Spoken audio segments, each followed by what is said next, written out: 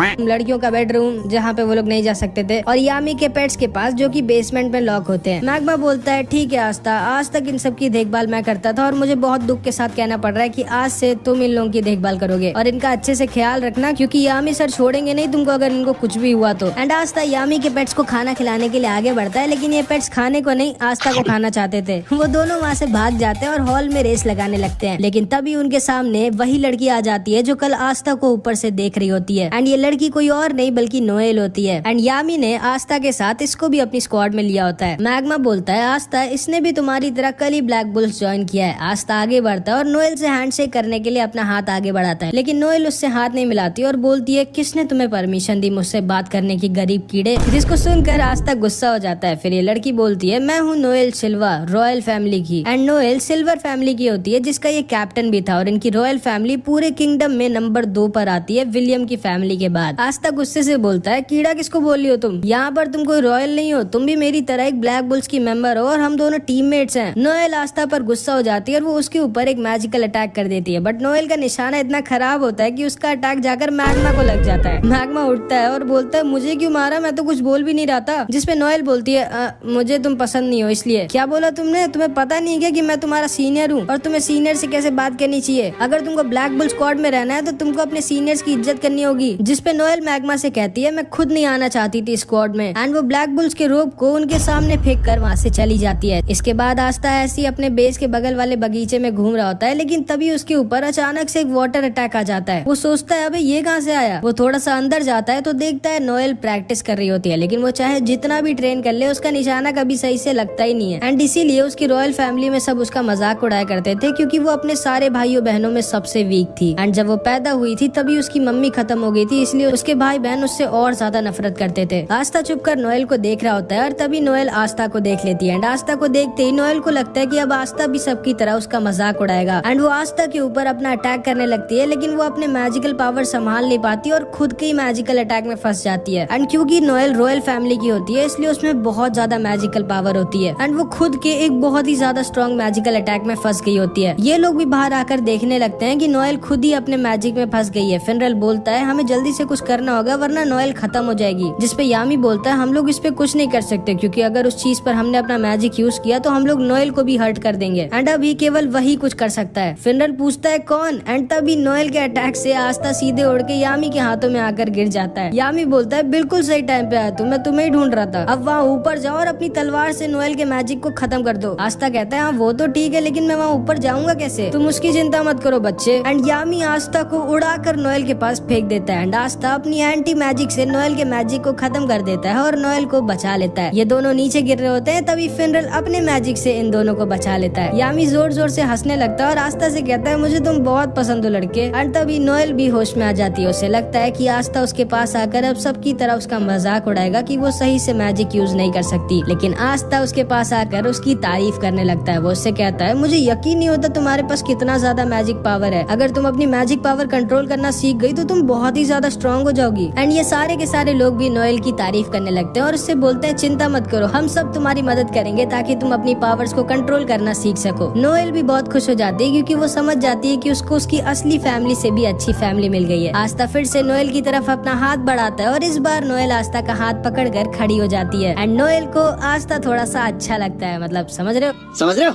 And वहीं पर दूसरी तरफ यूनो का सीनियर क्लॉस यूनो को बहुत ज्यादा परेशान कर रहा होता है और उसके साथ बिल्कुल भी अच्छे से पेश नहीं आ रहा होता। एंड पता नहीं क्यों ये यूनो से इतनी ज्यादा नफरत करता है, लेकिन शायद इसको पता नहीं है कि इसके साथ आगे क्या होने वाला है, जो कि हम नेक्स्ट पार्ट में देखेंगे। एंड अगला पार्ट बहुत ही ज्यादा तगड़ा होगा तो उसको मिस मत करना। एंड मैं अगला पार्ट तब अपलोड करूंगा जब इस वीडियो पे 100 कमेंट्स आ जाएंगे, तो कुछ भी कमेंट जरूर से कर देना। और हाँ, कई लोग मुझसे मेरी पिछली वीडियो में मेरी फ्री फायर की आईडी मांग रहे थे, तो ये रही मेरी फ्री फायर की आईडी। एंड वैसे तो अब मैं ज्यादा खेलता नहीं हूँ, लेकिन अगर तुम लोग चाहो तो मैं खेल लूंगा। तो बस इस वीडियो में इतना ही, मिलते हैं अगली वीडियो में, बाय बाय।